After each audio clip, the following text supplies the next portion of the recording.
Itu yang pada beberapa waktu yang lalu humasnya Polda kan bilang kita akan surprise, benar-benar surprise. Jadi total operasi penangkapan saya sama Mas Roy Suryo itu 88 petugas. Lalu pokoknya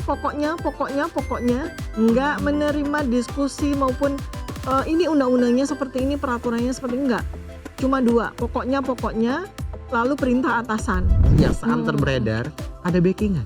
Backingan, oh tentu saja ada backingan. Orang besar. Oh bukan hanya orang besar, yang maha besar. Itu kan saya yang punya hak untuk menuduh seharusnya. Kok bisa kepolisian digerakkan sampai melampaui batas wewenang? Kok bisa polisi dipaksa untuk menabrak? Kok bisa polisi dipaksa untuk melakukan kesewenang-wenangan, abuse of power?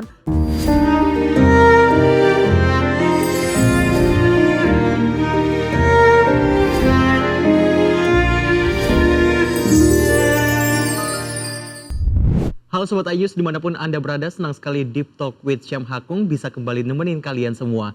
Kali ini kita kedatangan seorang, bisa dibilang yang tersangkut dalam kasus hukum, dalam tanda kutip, ijazah palsu Jokowi. Ada Dr. Tifa. Dr. Tifa, apa kabar? Baik, alhamdulillah. Makasih banyak diundang acara ini. Terima kasih sudah mau datang untuk nyempetin bareng Deep Talk kali ini. Dr. Tifa, saya mau langsung aja nih. Jadi kemarin kan peristiwanya ditangkap. Itu tuh udah ada surat pemberitahuan dulu atau belum sih? Gak sama sekali. Benar-benar itu yang pada beberapa waktu yang lalu humasnya Polda kan bilang kita akan surprise, benar-benar surprise.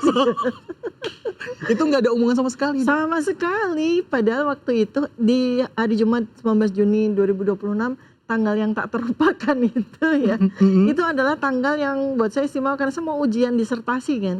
Di jam 8 pagi gitu. Dan saya dapat surprise itu. Dapat surprise ketika saya mau masuk ke mobil ya, ke basement parkiran gitu. Sudah ditongkrongin 2 mobil yang isinya penuh dengan reserse. Iya, dan waktu saya buka pintu, saya langsung lihat mobil besar itu dengan lampu yang menyala dan mesin yang menyala. Saya langsung ini dia nih hari yang ditunggu-tunggu. Karena dalam setahun itu kan kita juga, ya artinya saya sendiri menganalisis dan juga melakukan simulasi-simulasi kan. Simulasi berhenti kasus ini, simulasi ditarik laporan, simulasi sampai simulasi ditangkap gitu. Sudah melakukan itu. Analisis, sintesis, kita ngitung probabilitas karena saya kan orang matematika kan, seorang epidemiolog itu kan seorang matematika. Jadi apa-apa kan saya hitung pakai angka. Termasuk simulasi penangkapan. Beneran. Tapi kan tadi kan menarik, ada 2 mobil berarti yang menjemput ya Bu ya? 4. 4 mobil tadi. 4 mobil yang menjemput. Jadi yang 2 di bawah mepetin mobil saya, yang 2 lagi di atas. Di lobi dan ya nunggu mereka. Jadi mereka juga simulasi kan, kira-kira Dr. Tifa lewat mana nih? Perginya lewat mana, lewat basement atau lewat lobby gitu kan. Jadi mereka udah siap. Bayangin aja untuk menangkap seorang perempuan yang seperti ini itu harus dengan 30 orang coba. Jadi total operasi penangkapan saya sama Mas Roy Suryo itu 88 petugas. 88 petugas. Aparat kepolisian. Iya. Sebanyak itu ngapain aja? Makanya jadi memang kita ini jadi serasa punya pengalaman seperti gembong narkoba, teroris besar gitu kan yang harus diperlakukan dengan seperti itu gitu. Mas Roy malah lebih dramatis lagi kan. Karena mereka nyerbu rumah gitu kan, nyerbu rumah sampai nyerbu kamar, udah ibarat kata mau nangkepin gembong narkoba kelas kakap gitu kan. Saya pun juga begitu, cuma karena memang situasinya tidak mungkin kan, sehingga ya mereka hanya dramanya hanya sampai di situ aja gitu. Kayak film. Kayak film gangster. Karena langsung diserbu kayak gitu ya. Dan saya gangsternya yang mau ujian gitu. Kemarin katanya mau ujian disertasi juga. Dan itu kan sebenarnya ya boleh dibilang mereka tuh melampaui satu institusi yang kita hormati ya, institusi akademis, di mana seorang mahasiswanya, promovendanya mau ujian disertasi tapi diganggu dengan seperti ini gitu kan. Tapi untunglah alhamdulillah mereka masih kasih kesempatan saya untuk melaksanakan ujian. Tapi masih dikasih kesempatan? Masih, saya minta syarat. Nggak apa-apa saya ikut ke Polda tapi saya harus ujian. Karena saya ujian jam 8. Akhirnya kan ujian by Zoom memang ya. Terus dikasih ruangan khusus gitu kan. Ujian pertama kali seorang calon dokter di Indonesia dilakukan di Polda. Oke, itu berarti disiapkan ruangan khusus? Iya, saya minta dan mereka penuhi ya. Oke. Memang untuk, sesi terakhir pada, final doktorat saya kan ada 3 ya. Jadi Mhm. ujian by Zoom seperti ini, lalu ujian tertutup, dan promosi begitu kan, ujian terbuka seperti itu. Nah, kemarin itu yang fase untuk Zoom. Tapi memang saya menuju ke sebuah tempat yang saya siapkan untuk, menghadapi ujian tersebut walaupun Oh, oke. Zoom. Nah, karena itu maka karena mereka tidak mengizinkan saya untuk ke situ, ya udah ayo saya siapin ruangan, saya mau ujian di Polda. Ya Ujian di Polda. Berarti ujian di Polda. penguji-penguji dari Dokter Tiva pada tahu dong Oh itu? iya, jadi waktu berjalan ya dari kediaman saya ke Polda, saya telepon, langsung telepon prodi S3-nya, saya memberitahukan semua penguji, semua pembimbing, saya beritahu semuanya Oke. bahwa saya akan tetap mengikuti ujian walaupun saya sedang posisi ditangkap. Responnya seperti apa? Saya ya nggak sempet untuk ini ya, berdialog ya, cuma Mhm. saya agak khawatir, agak takut bahwa para pembimbing saya yang ya katakanlah, sudah senior itu mungkin juga malah stres juga kan gitu. Nah itu yang menjadi catatan berat ya buat republik ini, karena jangan sampai terjadi. Karena itu ada sebuah, apa ya, sebuah institusi ya, sebuah fakultas yang sedang dibentuk, yaitu ujian seorang dokter. Hmm. Di mana dokter ini adalah aset bagi bangsa dan negara ini, nggak boleh diganggu seharusnya gitu loh. Dan kalaupun misalnya katakanlah mau interrupt, Polda itu harusnya minta izin ke Universitas Indonesia dong. Oke. Mau mengganggu mahasiswanya boleh apa tidak. Lagi pula juga penangkapan itu kan nggak ada urgensinya sama sekali. Mhm. Saya bukan teroris, saya tidak melarikan diri, saya selama ini selalu patuh, datang setiap kali pemeriksaan, wajib lapor juga berpuluhan kali saya ikuti dengan sangat tertib. Saya tidak menghilangkan barang bukti, saya orang baik-baik, saya orang yang taat hukum, ngapain saya mesti ditangkap dengan cara seperti itu. Jadi nggak ada urgensinya sebetulnya. Dan mereka juga menyalahi undang-undang. Karena apa? Ada 2 skenario ya. Mhm. Pertama adalah seharusnya kalau memang pelimpahan tahap 2 P21 itu Oke. kami diberikan surat, saya dengan lawyer saya diberikan surat, isinya pemanggilan bahwa ada pelimpahan tersangka dan barang bukti, ya udah kami datang dengan bermartabat gitu loh, dan polisi pun juga bermartabat gitu. Lalu kita sama-sama ke Polda, kan seperti itu beres kan Iya. urusannya. Tidak dengan cara seperti ini. Kecuali saya ini memang udah terindikasi apa namanya melarikan diri ke Mhm. tas dan segala macam, bolehlah mereka melakukan itu. Itu pun juga terjadwal, ada suratnya. Oke. Selama ini juga kita surat sampai saya apal kok dapat amplop coklat gitu. Jadi kenapa ini tiba-tiba tidak ada amplop coklat ya? Oh, itu nggak Tiba-tiba ada. langsung surat, suratnya nggak diamplopin, ini surat penangkapan. Memang saya teroris apa gimana nih Polda nih bener-bener deh. Terus Ya itu setelah catatan besar. setelah tadi kan, ada proses penangkapan katakanlah di basement seperti itu, Bu. Iya. Apakah langsung, "Oh ya udah saya mau," dengan syarat yang tadi harus Iya. nyiapin ruangan untuk Iya. disertasi, atau sempat menghubungi kuasa hukum dulu, Ibu? Oh iya dong, tetap prosedur hukum itu harus kita taati bersama. Maka saya Oke. juga minta harus ada prosedur hukum yang kita taati, yaitu apa? Saya didampingi pengacara. Oke. Pengacara harus datang ke sini dan kita sama-sama kalau memang harus ke Polda. Saya bilang, oh mereka nggak izinkan. Udah nggak apa-apa nanti ketemu aja di kantor. Ya itu kan sudah penzoliman ya, mereka sudah menyalahi undang-undang kan. Harusnya kan saya didampingi oleh pengacara saya, tapi mereka tidak memberi saya izin. Ya sudah, akhirnya ini kenapa juga apa namanya saya mesti diperlakukan seperti ini. Mereka nggak punya jawaban, au aja gitu. Pokoknya akhirnya ujung-ujungnya perintah atasan kan seperti itu. Oke. Kan ujungnya begitu, padahal kan harusnya mereka punya argumentasi dong. Oh ya dokter melakukan perlawanan, kemarin kan ketahuan gebuk polisi misalnya begitu kan ya, sehingga kami harus tangkap. Orang saya sangat patuh, record saya wajib lapor seminggu sekali aja mereka punya gitu loh. Berarti yang dibilang ada kabar-kabar yang beredar katanya enggak telat lapor kayak gitu, itu Telat lapor itu kan sesuatu yang biasa dan itu sudah dari sejak awal menjadi agreement kita. oke. Ya memang kita punya jadwal setiap Kamis, tapi Pak penyidik kalau misalnya hari Kamis itu tidak bisa gimana, ya udah telepon aja pemberitahuan kapan bisa Oke. gitu. Jadi memang sudah di ini, apalagi 3 bulan terakhir ya ketika saya harus menyelesaikan disertasi saya kan, Mhm. sungguh tidak mungkin saya meninggalkan kesibukan saya itu di hari Senin sampai Jumat, sehingga sering kali bahkan paling sering itu saya Sabtu, kadang Minggu, kadang hari libur besar dan sebagainya, dan itu oke aja buat mereka. Padahal di tanggal 19 Juni itu saya udah merencanakan abis saya ujian sekira 3 jam gitu, saya langsung ke Polda buat wajib lapor. Oh. Udah saya rancang begitu dan udah juga saya informasikan ke pengacara saya untuk memberitahukan ke penyidik ya bahwa saya akan wajib lapor di hari Jumat itu. Keburu ditangkap. Apa kejanggalan yang paling dirasakan seperti itu? Ya, Menurut Dokter Tifa? ya janggal at all lah gitu ya. Janggal semuanya mulai dari detik ke 0 sampai terakhir semua drama ini berakhir dengan kejaksaan memberikan keputusan tidak menahan kami berdua selama proses persidangan gitu. Wah itu kan kejanggalan semua gitu. Dan ini menjadi catatan besar ya karena kan polisi kan sudah disepakati kepolisian kan harus reformasi ya. Jadi saya sebagai pelaku sekaligus sebagai korban sebagai penyaksi itu betul-betul udah dapat banyak sekali catatan agar kepolisian tuh betul-betul harus direformasi dalam segala aspek ya, termasuk ketika saya kemudian sampai harus mengalami kekambuhan GERD yang parah sehingga saya mesti dirawat karena saya tidak makan dan tidak diberi kesempatan untuk makan selama sehari penuh padahal saya ujian. Nah itu yang bikin kemudian saya opnam kan, saya rawat inap ya. Padahal ceritanya kan mereka meminta kami berdua menjadwalkan kami untuk cek kesehatan di rumah sakit Polri kan, Kramat Jati di malam hari itu. Tapi ternyata kan GERD saya sudah kambuh, tekanan darah saya tinggi karena saya menghadapi dua bayangkan aja dua peristiwa yang sangat stressful gitu kan dalam suatu hari. Tekanan darah saya tinggi dan waktu itu diperiksa di Reskrim ya itu.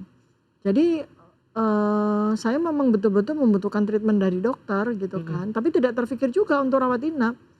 Jadi dari pihak rumah sakit yang memang memutuskan melihat dari kondisi kesehatan saya dan Mas Roy Suryo, kami harus rawat inap. Akhirnya rawat inap. Akhirnya rawat kondisinya inap. Seperti itu. Iya dan ternyata cukup parah gitu ya. Tapi alhamdulillah mereka sangat profesional. Saya ditangani oleh 5 dokter spesialis ya, sembuh dengan cepat. Jadi itu omongan-omongan termul, wah sakit pakai kursi roda, kemudian selesainya seger buger lah. Kalau nggak seger buger berarti dokter rumah sakit Polri kalian anggap abal-abal. Mereka dokter spesialis bahkan beberapa diantaranya konsultan gitu loh. Menyembuhkan orang 3 malam di rumah sakit ya harus dong kewajiban profesionalitas mereka.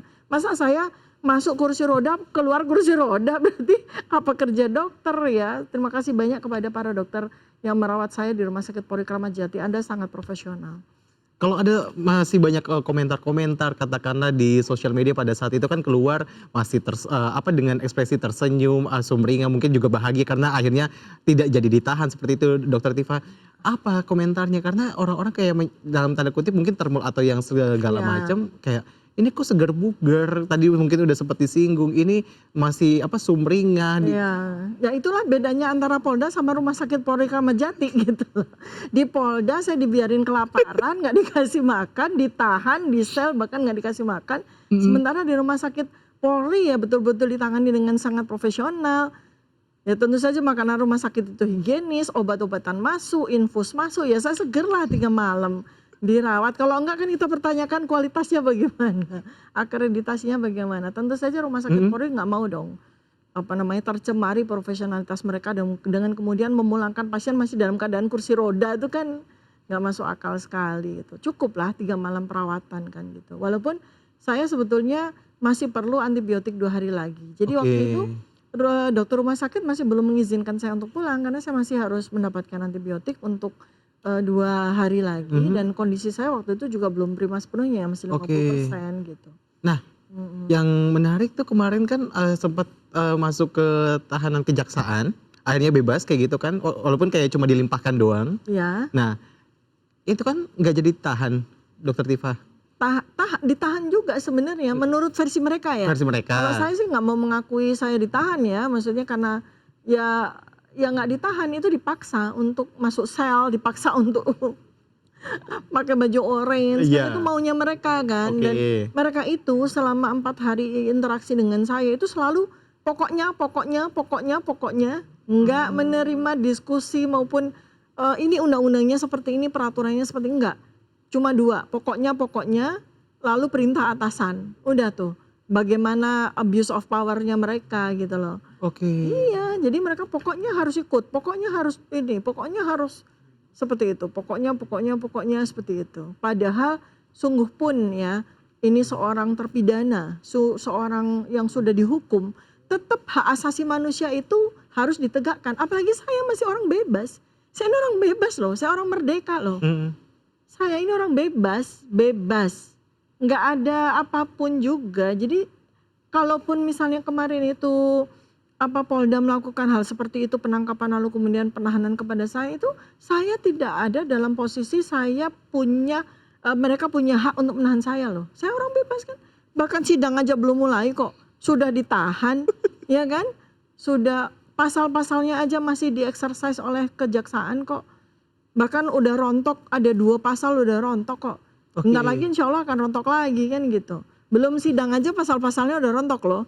Dari sekian banyak pasal-pasal yang dibikin sama Polda sama kepolisian itu, sebagian besar udah rontok di level Polda. Sekarang belum masuk sidang udah rontok lagi 2 pasal. Kayaknya saya sidang 2 Juli udah gak ada pasal tuh kayaknya. Iya, karena kan kalau sampai kejaksaan itu mengizinkan pasal itu tetap, kasihan mereka kan, nanti profesionalitas mereka akan dipertanyakan loh. Kok selemah ini gitu ya, dakwaan ataupun barang buktinya gitu, tapi tetap aja dipaksakan untuk menjalankan sidang. Kan itu profesionalitas mereka. Makanya di antara waktu menuju tanggal 2 Juli ini kan kita juga masih harus menyuarakan ya melalui media seperti ini agar kejaksaan juga masih memikirkan. Sebab kalau enggak, aduh, yang malu senegara. Karena kan sorotan dunia kan. Ini kan kasus pertama ya. Kasus pertama ada kasus warga negara itu dipidana oleh seorang mantan presiden karena indikasi adanya penggunaan dokumen palsu oleh si mantan presiden itu kan.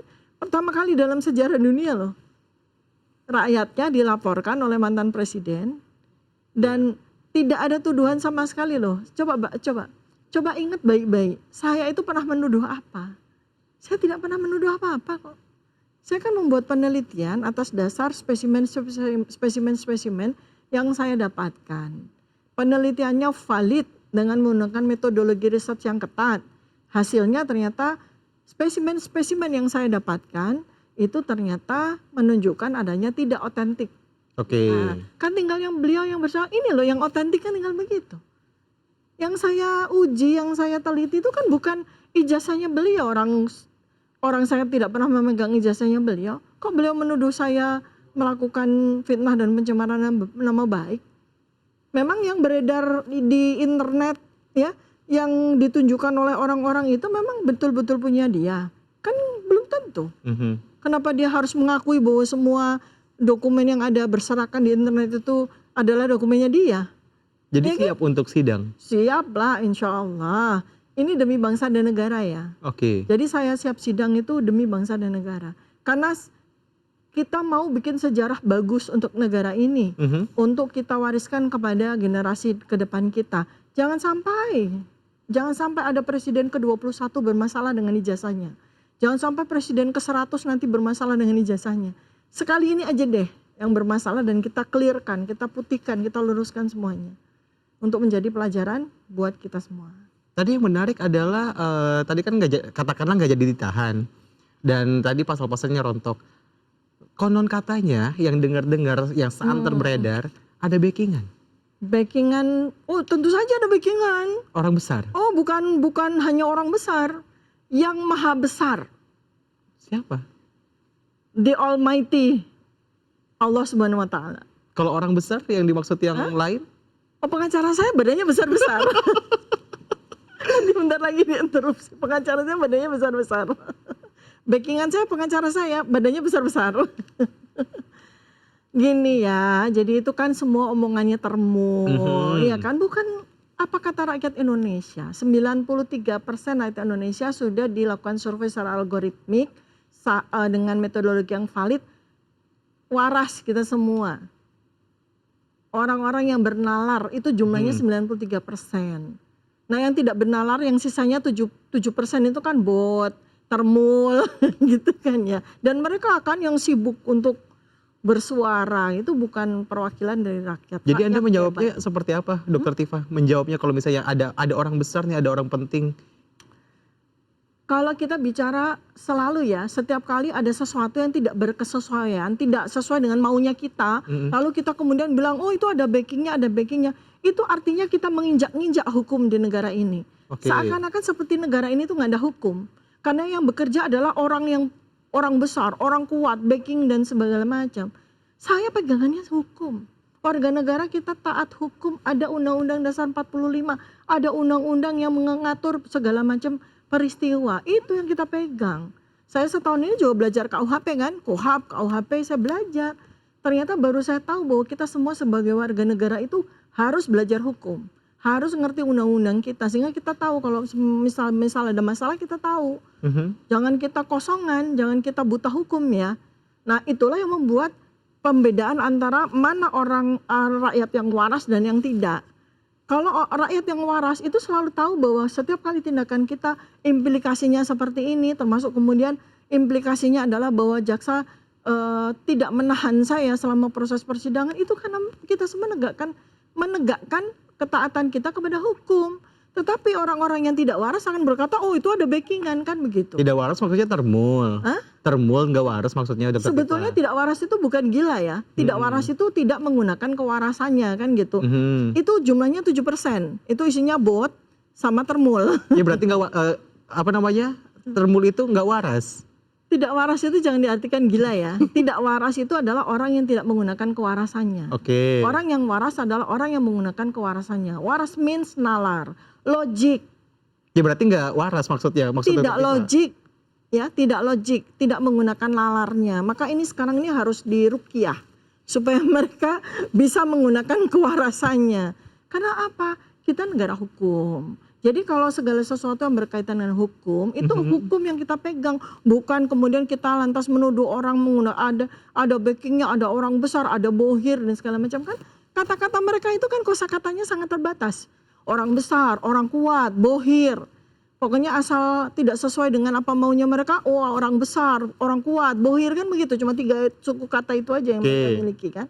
Jadi Anda menjawabnya benar atau enggak, Dokter Tifa? Hukum. Hukum. Hukum, ya. Kita punya Allah Subhanahu wa taala ya sebagai sang penguasa, sang maha besar. Kemudian di negara ini kita punya hukum. Oke. Nah, Iya. kemarin juga yang menarik, yang menjadi sorotan juga entah termul atau apa yang intinya adalah netizen. Kemarin menyoroti adalah Ibu sempat mengucapkan terima kasih kepada Presiden Prabowo Subianto yang Presiden Prabowo Subianto itu siapa? Itu kepala negara kita loh. Kepala pemerintahan kita loh. Atasannya Kejaksaan Agung dan atasannya Kapolri. Jadi ini semua peristiwa, semua hal ihwal yang terjadi di hari Senin 21 Juni 2026 itu adalah kinerja baik dari Kejaksaan Agung beserta jajarannya sampai ke Kejaksaan Negeri ya, termasuk juga Kapolri dan jajarannya. Dan saya harus berterima kasih kepada atasan mereka berdua, which is itu adalah Presiden kita Prabowo Subianto, kan begitu. kalau disalahartikan dengan yang lainnya? Balik lagi itu kan salah arti itu kan selalu menunjukkan ketidakwarasan, ketidaklogisan pemikiran, keterbatasan pemikiran yang ruangannya cuma segini nih. Tidak mampu untuk berpikir dengan wide, tidak mampu untuk berpikir dengan lateral, ya tidak mampu berpikir dengan segala sesuatu itu ada tatanannya gitu loh. Saya nggak pernah tuh berpikir bahwa ketika saya dijebloskan dalam peristiwa ini, kemudian kan harusnya saya dong yang paling menuduh ya. Saya dituduh dengan pasal nggak main-main loh. Pasal yang hukumannya 6 tahun, 8 tahun, 12 tahun, syukur nih dua ini rontok ya. Harusnya saya dong, bukan termul yang langsung menuduh. Ini pasti ada orang besar di balik tuduhan penggunaan pasal-pasal ini kan gitu. Dan kenapa kemudian saya naik jadi tersangka. Sekali lagi ketika saya naik jadi tersangka, oh ini ada orang besar, kan harusnya saya yang punya ibarat kata punya pikiran bahwa ini ada orang besar. Enggak, ini proses-proses ini, prosedur-prosedur ini jelas menyalahi hukum. Ayo kita tegakkan hukum itu, kan begitu. Ayo tegakkan hukum itu. Iya, dengan mengikuti prosedur hukum. Kalau ternyata berbagai macam situasi hukum yang ada yang melibatkan saya ini tidak sesuai dengan prosedur hukum, kita suarakan melalui media seperti ini, melalui media sosial, dan itu adalah pembelajaran bagi seluruh rakyat Indonesia supaya melek hukum, supaya nggak selalu bohir, nggak selalu orang besar, nggak selalu orang kuat. Dan ini mohon maaf ya, nih mantan presidennya ngajarin selalu Mantan apapun. presidennya siapa? Mantan Presiden Joko Widodo Oke. ke-7 itu kan selalu ngajarin ada orang kuat, ada orang besar, lalu diamplifikasi sama termul-termul kan begitu. Tapi Pendukungnya maksudnya? termul-termul. Iya, pendukungnya. Loh, termul-termul belum tentu pendukung, Oh, belum ada yang tentu. ikut-ikutan, ada yang sok-sokan mendukung kan gitu kan. Oh gitu. Ya ini Kayak supaya supaya jelas juga ya. Dit. Ya, saya juga mau sampaikan juga kepada semuanya ya, gitu ya. Coba keberadaan termul-termul itu sangat merugikan Pak Joko Widodo loh.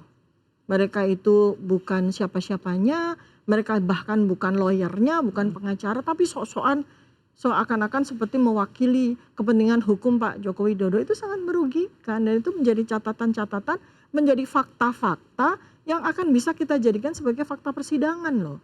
Jadi tolong direm deh itu orang-orang itu ya, karena pengacara sejatinya Pak Joko Widodo dalam kasus ini kan malah sangat irit bicara.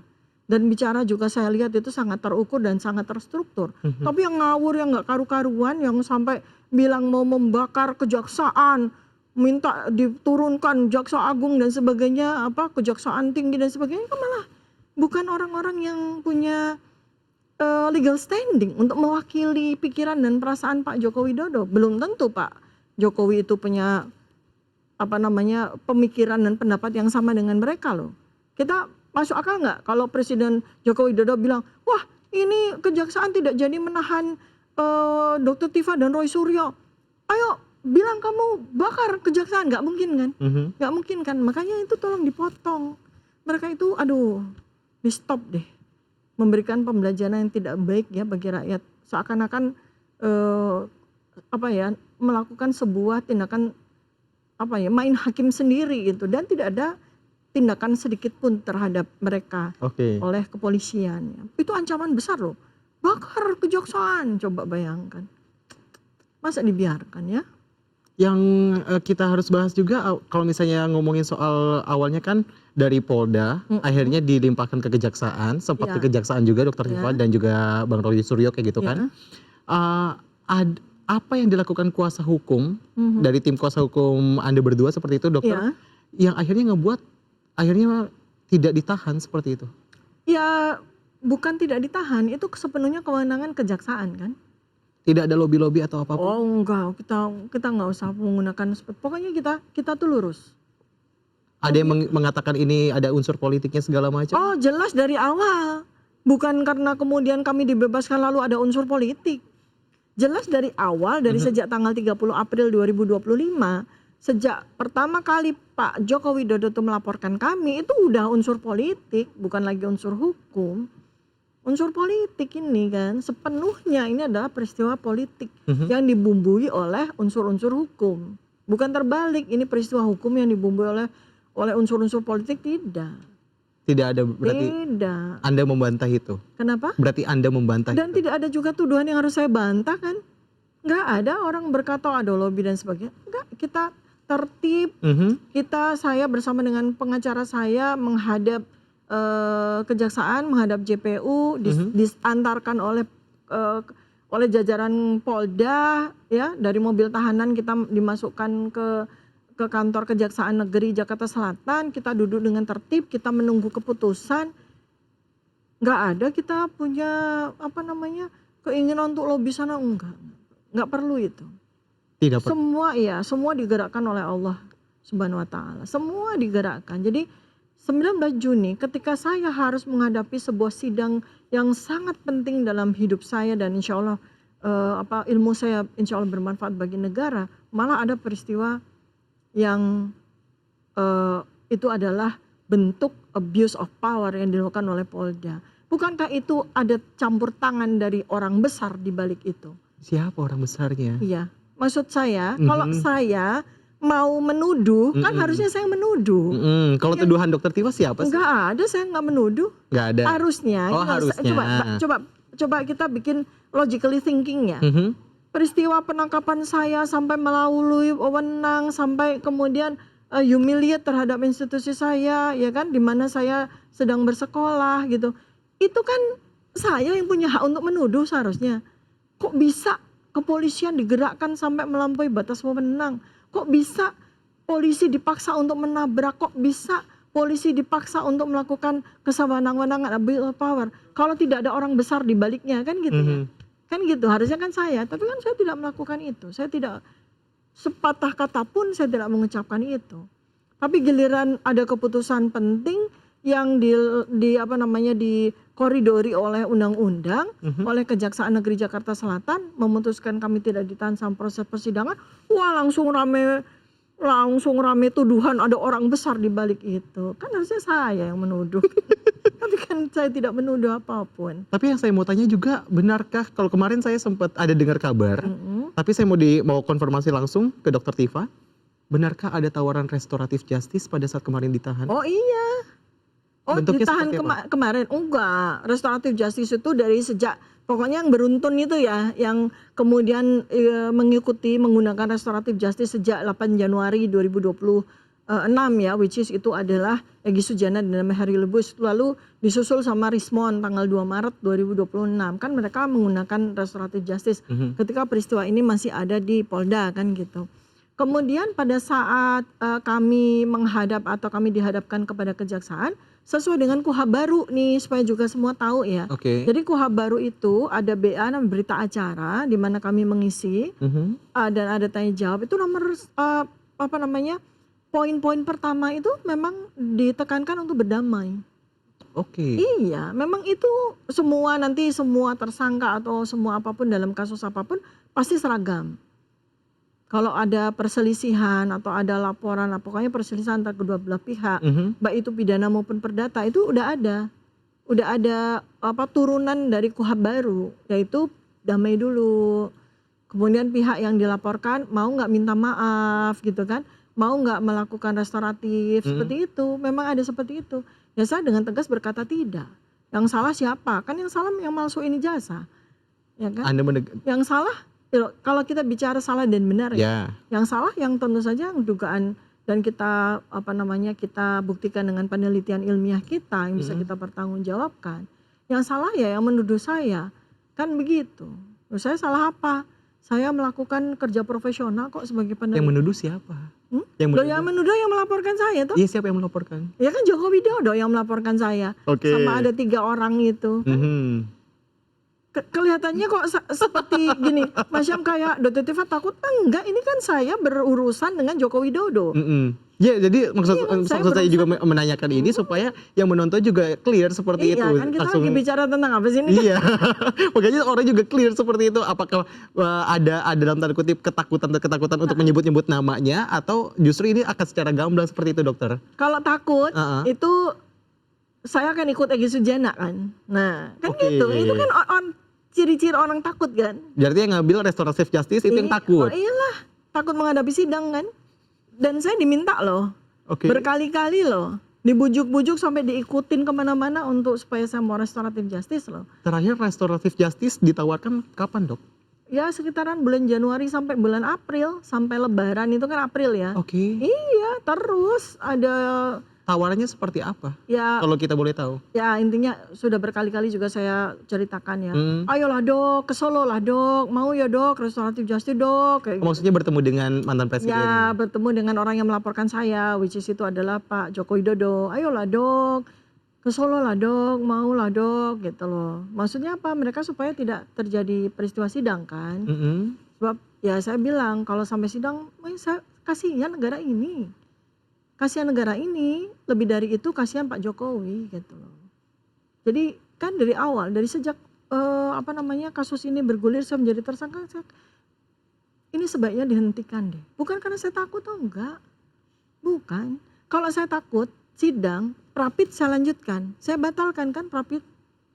Prapit itu adalah sebuah sebuah fasilitas hukum itu yang berpotensi untuk kasus ini dihentikan loh. Oke, sorry dok, saya potong dulu. Ini pra-peradilannya samakah dengan yang diajukan oleh Bang Roy Suryo? Atau ini berbeda? Sedikit beda, sedikit sama lah. Kurang lebih kita ingin mendudukkan peristiwa hukum itu pada tempatnya sesuai dengan referensi maupun argumentasi yang kita bangun Mhm. gitu. Sehingga kalau Prapit itu terjadi dan berhasil, ya tidak akan ada sidang kan gitu. Intinya kan itu. Iya. Jadi ini kan fasilitas yang istimewa sekali buat saya karena sidang masih masih lama kan, masih 1 minggu lagi kan. Seharusnya saya kalau memang nggak mau sidang atau saya takut sidang atau Mhm. saya takut banget sama sidang, saya Prapit saya ajukan kan.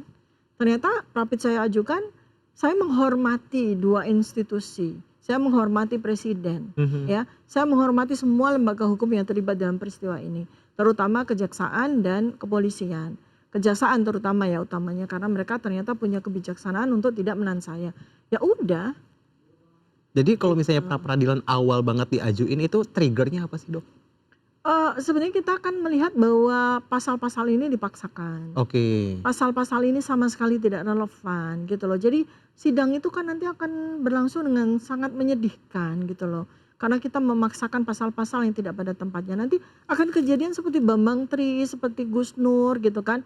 Yang mempermasalahkan ijazah tapi jatuhnya jadi hujatan. Ujaran kebencian kan jadi belok gitu loh. Masa kita mau mengulang sejarah. Sementara saya bukan Pak Bambang Tri, beliau peneliti jurnalis, saya peneliti. Saya peneliti dengan metodologi yang ketat, demikian juga dengan Pak Roy Suryo. Tentu Mhm. saja argumen-argumen kami dibangun atas dasar scientific base yang kuat dan itu sangat menyedihkan itu nanti sidang itu berlangsung. Bagi sang mantannya gitu dan bagi negara ini jadi sudahlah gitu. Tapi ya sudah karena semua institusi berkeputusan untuk sidang diadakan ya sudah gitu. Tadinya kan kita mau membantu pihak Mhm. kejaksaan, tolonglah ini pasal-pasal ini sesuai dengan argumentasi scientific base kami ya berdasarkan ilmu hukum kami, pakar-pakar hukum yang terlibat, ini nggak relevan. Berarti bisa dikatakan dengan Mhm. mencabut pra peradilan, Dokter Tifa dan Bang Roy Suryo optimis menghadapi sidang ini, tidak merasa takut sama sekali. Begini, saya itu punya sebuah asas ya dari seorang filsuf kuno ya, Pantare Kaudan Jadi udah biarkan mengalir. Kalau memang peristiwa ini harus mengalir ya mengalir aja. Jadi bukan ada di situ tuh tidak ada yang namanya postulasi takut atau tidak, berani Mhm. atau tidak, enggak, udah mengalir aja. Mengalir aja sebagaimana sebuah sungai yang kali ada di Lauhul Mahfuz gitu ya udah kita jalankan. Kita perjalankan ini sebagai bentuk pembelajaran bagi kita semuanya. Itu. Nah, tadi kalau misalnya ngomongin, apa namanya, pra peradilan yang dicabut seperti Mhm. itu diskusinya lumayan alot kah dengan kuasa hukum sampai akhirnya pra peradilan dari Dokter Tifa ini dicabut seperti itu, dibatalkan? Ya tidak alat juga, karena kita semua dari setahun yang lalu kan tim kita solid ya. Apa pertimbangannya, Dokter? Ya memang gini, jadi pertimbangan utama tentu saja kan, oh sidang ternyata kami tidak ditahan. Kemudian ada 2 pasal yang di-drop ya, di-drop out ya. Mhm. Jadi menurut kami sudahlah kita sidang saja gitu. Sekaligus kita belajar semua 280 juta rakyat Indonesia kita ajak belajar sama-sama. Kan sidang terbuka ya, Mhm. mudah-mudahan nanti kita nobar bareng gitu kan. Saya sebagai artisnya di situ gitu kan. Mas Syam, gantian lihat saya di sidang. Kita belajar sama-sama, tidak ada unsur ujub, takabur, ria di situ enggak. Kita belajar dengan penuh kerendahan hati kita sama-sama belajar menegakkan hukum dan keadilan serta kebenaran di negara ini.